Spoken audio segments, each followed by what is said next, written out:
अस्सलाम वालेकुम दोस्तों, कल पाकिस्तान इंडिया से मैच जीत गया है और इस मैच जीतने की खुशी में दुबई के अंदर जो जश्न मनाया गया है उसकी वीडियो आपके साथ शेयर करते हैं।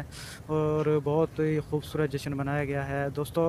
इंडियन फैंस के सामने जश्न मनाने का मज़ा ही कुछ और होता है। चलें जी, आपको लिए चलते हैं वहाँ पे जहाँ पे रात जश्न मनाया गया है पाकिस्तान की जीत पर।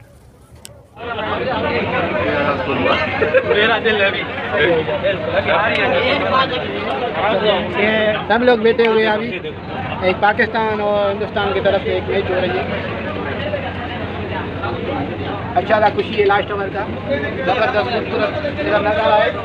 बहुत लोग देख रहे हैं, खुशी से देख रहे हैं। लोगों के जो चेहरों पे उदासी है। चौका चौका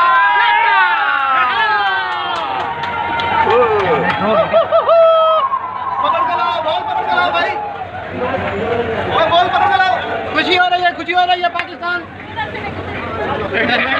बॉल पकड़ के लाओ भाई। आउट हो गया, आउट हो गया।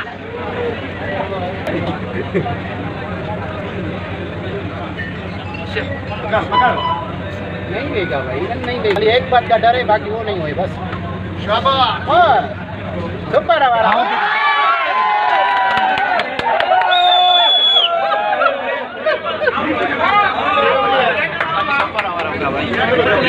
सुपर बैठो बैठो बैठो भाई भाई